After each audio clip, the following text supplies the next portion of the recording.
Shalom. Puji nama Tuhan, selamat sore kita semua. Mari bersama-sama kita mau datang kepada Tuhan, menaikkan sembah syukur kita di hadapan Tuhan. Mari kita berdoa. Bapa, terima kasih Tuhan, kami sungguh mengucap syukur Tuhan kepadamu. Kami bersyukur ya Bapa, penyertaan-Mu yang luar biasa sepanjang kehidupan kami. Sepanjang hari ini Tuhan telah pimpin kami. Dan tiba waktunya Tuhan kami mau menaikkan syukur kami, sembah kami di hadapan-Mu ya Bapa. Melalui puji-pujian kami, kami menyerahkan ibadah kami sepenuhnya ke dalam tangan kasih-Mu. Dalam nama Tuhan Yesus Kristus kami berdoa. Amin. Terima kasih Tuhan. Kita mau naikkan sembah syukur kita di hadapan Tuhan melalui pujian Kau Tetap Allah. Yesus Tuhan, terima kasih Tuhan.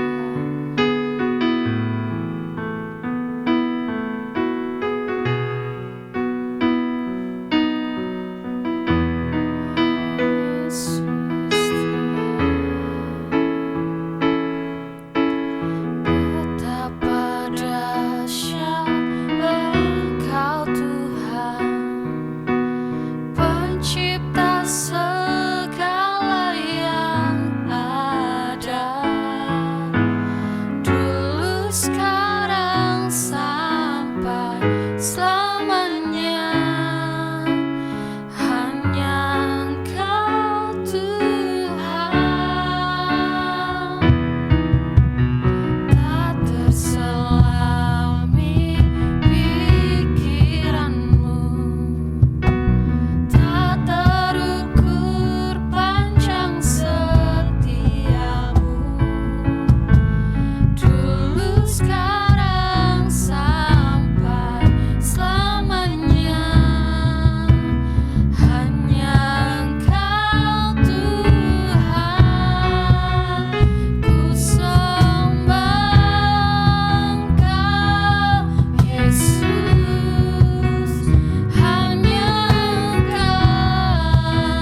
tak berubah, Kau tetap Allah. Ku sembah Engkau Yesus, hanya Engkau Allah di hidupku. Tiada yang lain, hanya Kau, hanya Engkau Tuhan. Selamanya Kau tetap Allah, walau dunia semua bergoncang. Kau tak berubah, Kau tetap Allah. Kau tetap Allah. Kau tetap Allah. Amin Tuhan, kami percaya bahwa selamanya Engkau tetap Allah kami yang setia, Engkau tetap Allah kami yang dahsyat Tuhan. Terima kasih Tuhan, kami mau lebih lagi memuji kebesaran-Mu. Terima kasih Tuhan, haleluya, amin. Kita mau naikkan syukur kita di hadapan Tuhan. Sebab kasih Tuhan, kasih yang besar menyelamatkan kita dari setiap belenggu dosa.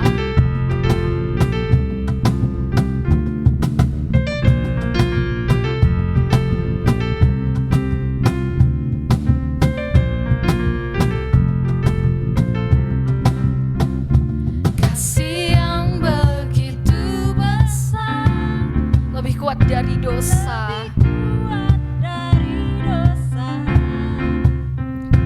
Kasih yang menemukanku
memberikan hidup kita hanya untuk Tuhan kita yang ajaib. Amin.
Yesus satu-satunya Raja yang termulia. Tak terbayang kebesaran-Mu dan tak terbanding kekuatan-Mu Tuhan. Kau megah bagi kami Tuhan. Amin. Segenap jiwa dan pengharapan telah ku serahkan untuk rencana-Mu Tuhan. Kau Raja atasku.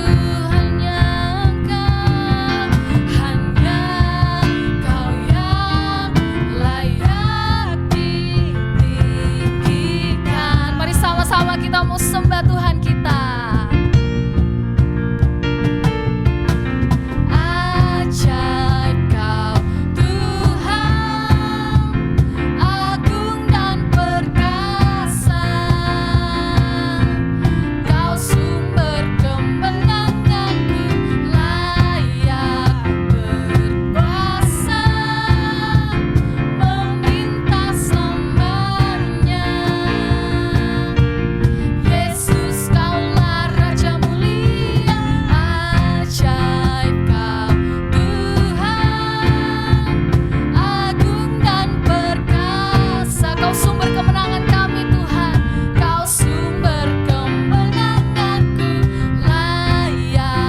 berkuasa, meminta selamanya.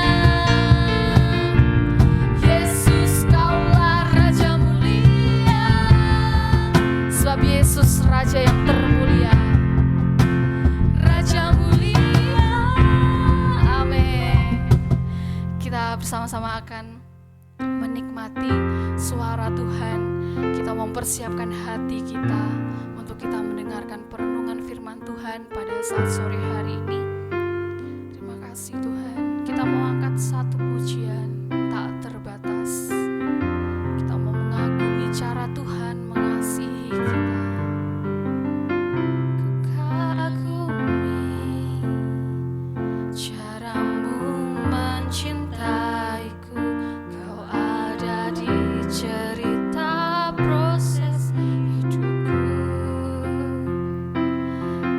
Titik terendahku Kau hadir untuk mengangkat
kasih Tuhan.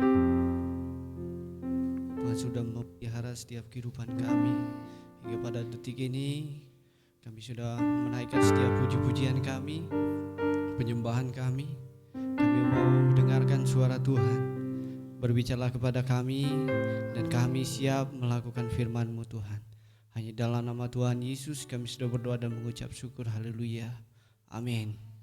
Shalom. Ya, bersyukur masih diberikan kesempatan untuk menyampaikan firman Tuhan hari ini. Pada bacaan kita hari ini kita bertemu dengan suatu prinsip ya yang agak aneh tapi nyata, yaitu orang yang meninggikan diri direndahkan dan yang merendahkan diri akan ditinggikan. Ya. Dari prinsip ini tidak asing lagi bagi kita. Ya, kita dengarkan. Kita sering mendengarkan prinsip ini. Mari sama-sama kita membuka Alkitab kita dalam Lukas pasal 18 ayat yang ke-9 sampai yang ke-14. Sekali lagi Lukas pasal 18 ayat 9 sampai yang ke-14.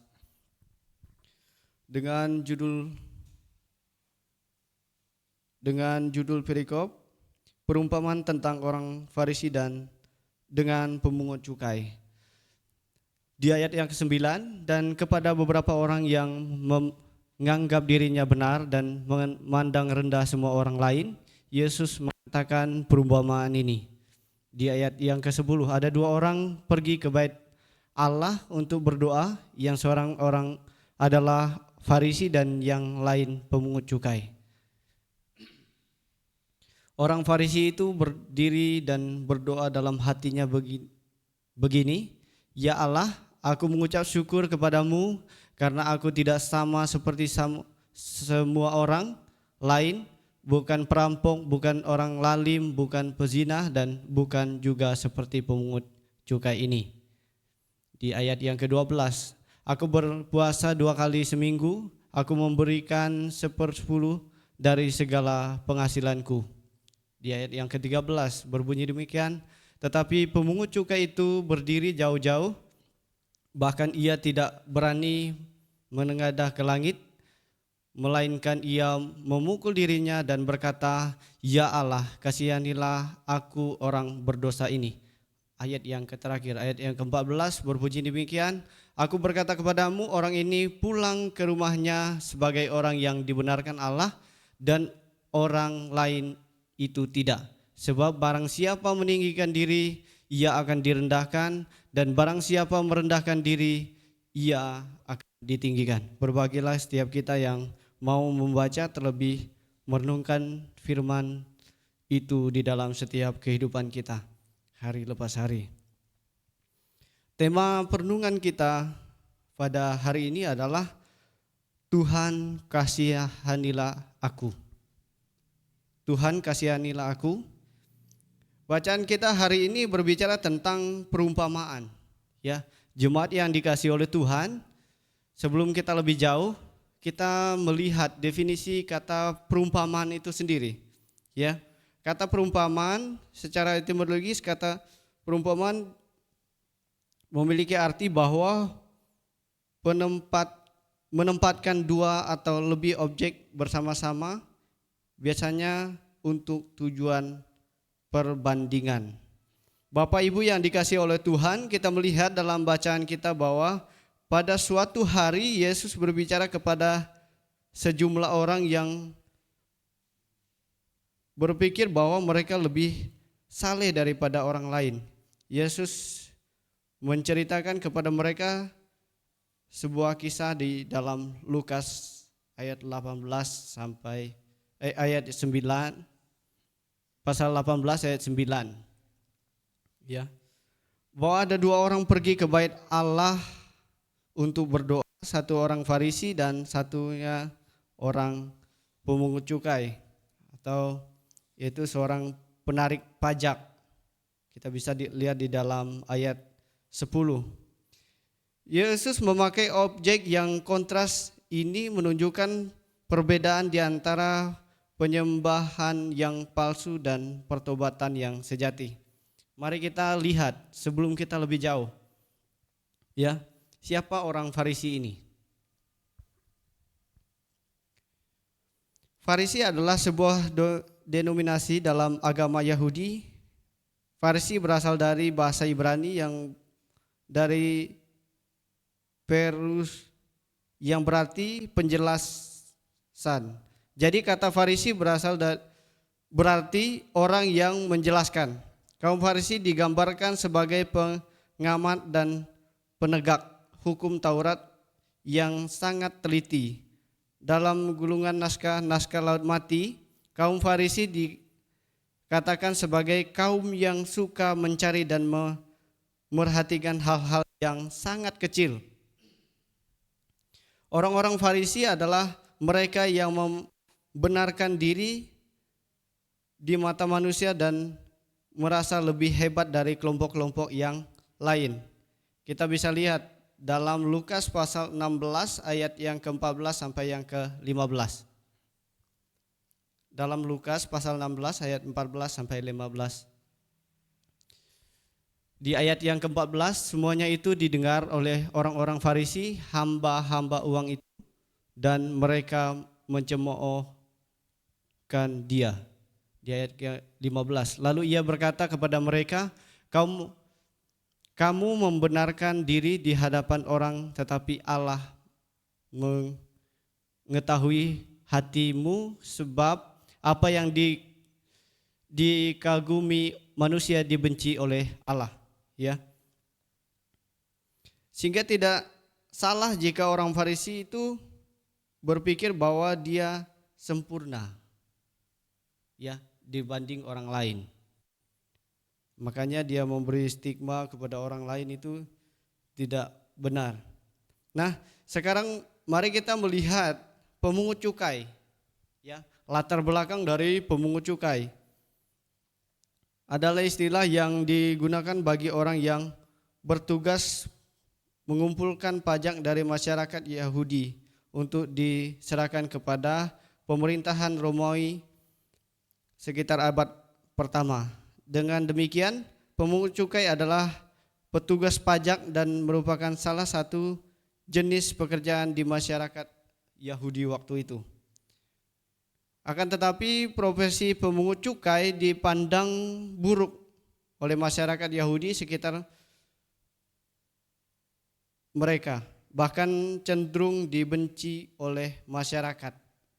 Ya, dibenci oleh masyarakat. Alasan dibenci para pemungut cukai setidaknya ada 3 alasan. Ya, ditariknya pajak, dibenci oleh rakyat sebab mereka memberatkan mereka. Yang kedua, pemungut cukai menarik pajak untuk pemerintahan Romawi yang dianggap musuh rakyat. Dan yang ketiga,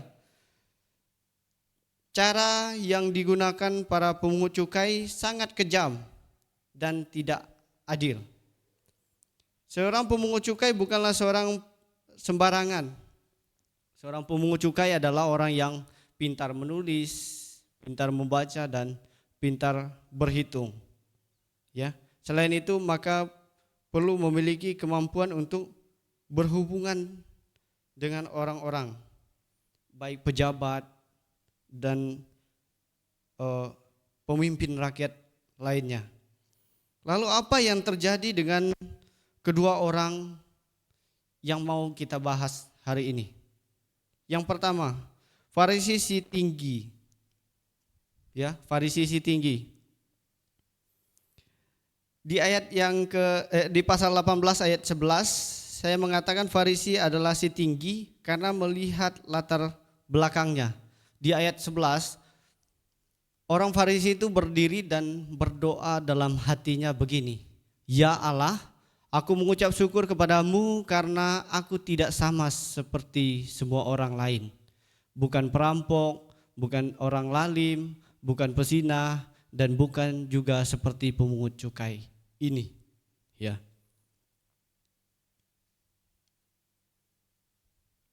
Karakter orang Farisi percaya bahwa dengan menjelaskan semua ketetapan agama ia lebih baik dan lebih benar daripada orang lain. Mengapa? Kaum orang Farisi terkenal dengan ketaatan mereka terhadap hukum Taurat. Ya, seperti yang sudah saya jelaskan di awal-awal tadi, mereka sangat taat dengan kitab suci. Mereka hafal isi kitab suci dan memiliki reputasi yang baik di mata masyarakat zaman itu. Makanya mereka berani berdoa demikian. Dia tidak sama dengan orang lain. Dia bukan pezina, dia bukan perampok. Ini benar. Ya. Hal ini dapat kita ketahui dari isi doa orang Farisi. Mari kita lihat apa isi doa orang Farisi ini. Yang pertama, tidak mengaku dosa. Yang kedua, tidak memuji Tuhan. Dan yang ketiga, menjelek-jelekan orang lain dan menganggap dirinya benar. Yang keempat, menganggap dirinya lebih baik di hadapan Tuhan. Yang kelima, merasa tidak butuh pertolongan Tuhan. Yang ketujuh, tidak bersyukur atas kebaikan Tuhan. Nah, ini. Jadi jika kita melihat, maka tidak ada kalimat yang diucapkan oleh orang Farisi itu yang tidak sesuai dengan kenyataan. Semuanya nyata, semuanya benar yang diucapkan oleh orang Farisi ini. Tetapi tunggu dulu, apakah itu layak di hadapan Tuhan atau tidak? Ya, nanti kita akan bahas secara bersama-sama. Semua benar, dia bicara tinggi karena kenyataan dia memperlakukan itu. Dan dia berbuat sesuai yang dia katakan. Artinya dia berbicara sesuai hasil yang telah dikerjakan. Berdiri merupakan sikap tubuh yang umum untuk berdoa. Ya, kita di tempat ini juga biasa berdoa secara berdiri. Tetapi tidak demikian. Tetapi dalam kasus orang Farisi ini, berdiri kemungkinan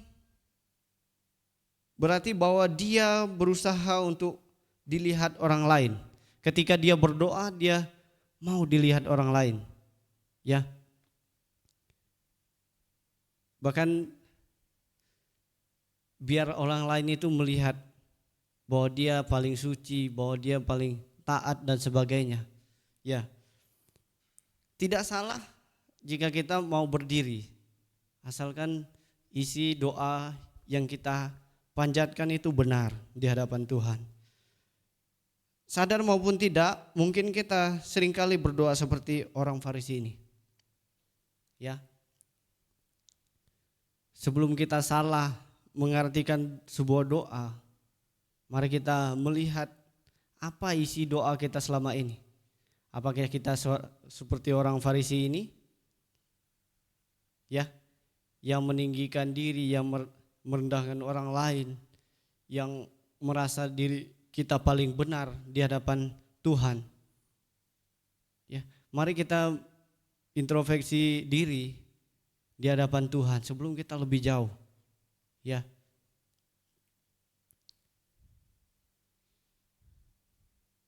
Apakah kita seperti yang Yesus katakan di ayat yang ke-9, termasuk orang-orang yang menganggap diri kita paling benar dan memandang rendah semua orang lain? Apa isi doa kita yang paling benar? Yaitu kita mengucap syukur kepada Tuhan. Ya, bahwa kita merasa kita itu tidak layak di hadapan Tuhan. Bahwa Tuhanlah yang memberikan kehidupan, anugerah Tuhanlah yang memberikan kita keselamatan. Itu isi doa kita yang paling benar dan yang layak di hadapan Tuhan. Kemudian yang kedua, pemungut cukai itu mereka si pintar. Kita lihat dalam Lukas pasal 18 ayat yang ke-13. Tetapi pemungut cukai itu berdiri jauh-jauh, bahkan ia tidak berani menengadah ke langit, melainkan ia memukul dirinya dan berkata, "Ya Allah, kasihanilah aku orang berdosa ini." Ya. Pemungut cukai itu berdiri jauh-jauh, bahkan ia tidak berani, ya, ia tidak berani menengadah ke langit. Karena apa? Karena ia merasa bahwa dia tidak layak di hadapan Tuhan. Ia adalah orang berdosa, ia yang tidak layak menghadap Tuhan yang kudus. Ya, beda dengan pemungut cukai tadi, orang Farisi tadi yang berdiri, yang menganggap dirinya paling benar dan merasa orang lain itu lebih rendah. Tidak demikian oleh orang pemungut cukai ini. Dia merasa tidak layak di hadapan Tuhan. Bahkan dia menengadah pun dia merasa tidak layak. Karena dia merasa dia adalah orang berdosa. Ya. Mengapa pemungut cukai melakukan hal demikian? Karena dia begitu menyesal diri, ya, menyesal atas perbuatannya, atas pekerjaannya yang telah dia lakukan di dalam kehidupannya sehari-hari. Ya, dia adalah orang yang masyarakat benci karena dia pemungut cukai. Dia menarik uang kepada masyarakat lebih dari semestinya, dan yang lain lagi dia orang berdosa. Maka disitulah dia mengatakan bahwa ia tidak ia tidak layak di hadapan Tuhan. Ya, bahkan dia berdiri jauh-jauh, bahkan ia tidak berani menengadah ke langit, melainkan ia memukul dirinya. Itu karena wujud dia tidak layak di hadapan Tuhan. Beginilah kita di hadapan Tuhan. Sudahkah kita menjadi orang pemungut cukai ini? Sekian banyak dosa yang kita lakukan, ya, di hadapan Tuhan. Hari lepas hari tidak terhitung jumlahnya. Tetapi apa yang kita lakukan, doa apa yang kita panjatkan kepada Tuhan? Apakah kita seperti orang pemungut cukai ini? Ataukah kita seperti orang Farisi? Ya. Ataukah kita berdoa hanya untuk keperluan kita? Kita butuh ini, kita laporkan sama Tuhan. Ataukah kita berdoa hanya sebatas rutinitas kita? Ataukah kita berdoa hanya sekedar saja? Habis berdoa kita pulang dan sebagainya. Tidak demikian yang dikatakan Tuhan Yesus.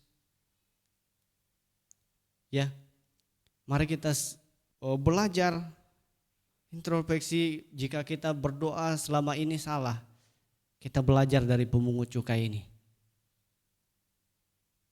Ya, jika kita berdoa, kita merendahkan diri kita di hadapan Tuhan, merasa kita itu tidak layak di hadapan Tuhan, kita sadar adalah seorang pendosa di hadapan Tuhan. Begitu banyak dosa yang kita lakukan, pelanggaran yang kita lakukan. Kita dilayakkan oleh Tuhan bukan karena kebaikan kita di hadapan Tuhan, bukan karena pelayanan kita. Seperti yang orang Farisi katakan, bukan karena kita taat, bukan karena doa kita yang sering, kita sering beribadah, kita sering berdoa, tetapi kesungguhan hati kita di hadapan Tuhan. Kita bukan memandang manusia jika kita beribadah, jika kita berdoa. Kita bukan memandang sesama kita. Kita bukan memandang orang. Jika kita tidak melakukan ibadah kita malu. Tidak demikian. Tetapi apa yang kita bisa lakukan? Kita memandang Tuhan. Isi hati kita hanya terpancar kepada Tuhan. Jika kita tidak beribadah kita merasa ada yang kurang di dalam setiap kehidupan kita. Mari lewat firman Tuhan pada hari ini menegur kita secara bersama-sama. Kita dapat dilayakkan oleh Tuhan dari setiap doa-doa kita yang kita panjatkan. Dalam doa pungut cukai adanya kerendahan hati, kejujuran serta kemauan untuk bertobat. Ya, jika kita sudah melakukan kesalahan, kita jujur kepada Tuhan. Seperti orang pemungut cukai ini. Apa yang kita bisa lakukan selama ini? Doa apa yang kita panjatkan selama ini? Kita beribadah kepada siapa? Kita berdoa kepada siapa selama ini? Itu dijawab di hati kita secara pribadi, lepas pribadi. Di dalam Lukas pasal 18 ayat 14, aku berkata kepadamu, orang ini pulang ke rumahnya sebagai orang yang dibenarkan Allah dan orang lain itu tidak. Sebab barang siapa meninggikan diri, ia akan direndahkan, dan barang siapa merendahkan diri, ia akan ditinggikan. Ini yang Yesus katakan. Bukan orang yang datang dengan kesempurnaan kepada Tuhan yang dapat dibenarkan oleh Tuhan, tetapi orang yang datang dengan kehancuran hati dan penuh ucapan syukur kepada Tuhan, merasa dia tidak layak di hadapan Tuhan,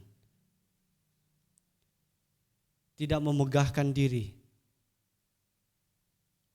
tetapi kita merasa datang kepada Tuhan itu kita tidak layak di hadapan Tuhan. Kita ini orang berdosa. Kita ini tidak ada apa-apanya tanpa anugerah Tuhan. Ya.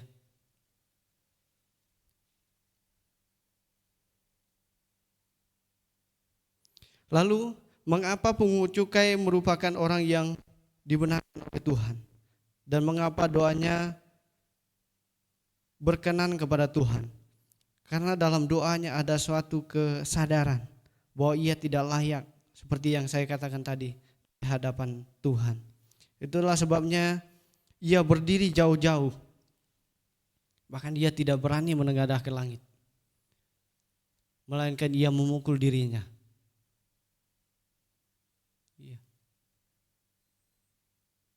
Ya Allah, kasihanilah aku, orang berdosa ini. Oleh sebab itu, seruan ini adalah seruan yang menggambarkan ketidakberdayaan kita terhadap Tuhan. Bahwa kita tidak ada apa-apanya di hadapan Tuhan. Kita adalah debu dan abu di hadapan Tuhan. Tetapi Tuhan melayakkan kita dengan mengorbankan dirinya di kayu salib. Akibat dari tindakan pemungut cukai yang mengaku akan ketidakberdayaan, maka ia mendapat pengasihan Tuhan. Ya, Tuhan membenarkan tindakannya. Apa seruan kasihanilah aku adalah juga seruan kita di hadapan Tuhan. Ya, ketika kita berdoa, kita menyerahkan diri kita merasa kita tidak layak. Kita merasa bahwa hanya Tuhanlah yang dapat mengasihani kita. Kasihanilah aku, orang berdosa ini. Sadar tidak sadar kita seringkali berdoa itu lebih meminta pertolongan Tuhan. Bahkan berdoa supaya Tuhan menolong kita. Tidak salah, tetapi sudahkah kita berdoa, tolong layakkan saya di hadapan Tuhan? Ya. Atau kita menjadi orang yang menganggap diri kita paling benar. Pertanyaannya ada di hati saudara-saudari yang dikasihi oleh Tuhan. Kita harus tahu bahwa Tuhan kasihanilah aku juga membawa kita pada kesadaran akan keberdosaan kita di hadapan Tuhan. Seperti saya katakan tadi, suruhan tersebut menjadi pijakan untuk kita melangkah menuju kehidupan yang baru.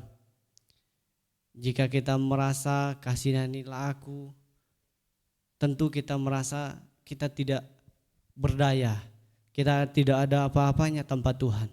Untuk itu kita tidak berdoa yang salah, tetapi kita berdoa hanya kepada Tuhan. Kita berdoa tidak memandang orang lain, kita berdoa tidak memandang siapapun yang ada, tetapi kita menunjukkan hati kita ke hadapan Tuhan. Karena Tuhanlah jalan satu-satunya kehidupan kita.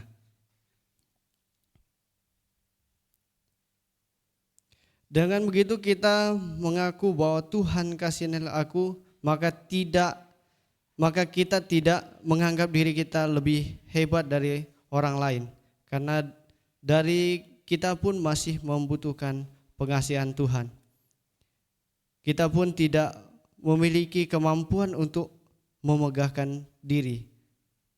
Doa kita mengajak orang lain. Ya. Itu tadi.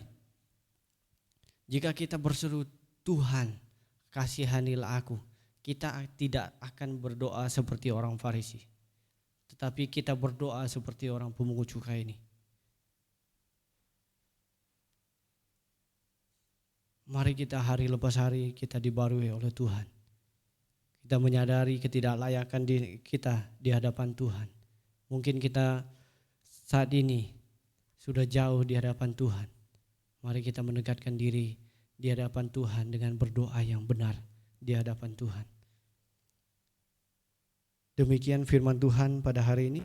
Kita bersatu di dalam doa. Segala pujian, syukur, hormat, kemuliaan hanya bagi nama Tuhan. Kami sungguh bersyukur kami boleh mendengarkan firman Tuhan yang baru hari lepas hari, dan kami mau melakukan firman itu di dalam setiap kehidupan kami hari lepas hari Bapa. Kami sadar kami manusia lemah, kami manusia yang terbatas dalam mencerna isi kebenaran firman-Mu. Kami mau dilayakkan oleh Tuhan. Pada hari ini kami mau memperbarui setiap doa kami. Mungkin kami berdoa saat ini merendahkan orang lain. Kami merasa diri kami paling benar. Kami merasa diri kami paling suci di hadapan Tuhan. Kami mau bertobat Bapa. Kami mau merubah setiap isi doa kami. Kami mau seperti pemungut cukai yang merendahkan diri di hadapan Tuhan. Karena merasa diri kami tidak layak di hadapan Tuhan. Bapa, kami akan berpisah-pisah pada saat ini. Bila Tuhan berkati kami, Tuhan melindungi kami, Tuhan memberkati kami di setiap aktivitas kami selanjutnya Bapa. Hanya dalam nama Tuhan kami Yesus Kristus kami sudah berdoa dan mengucap syukur. Haleluya. Amin.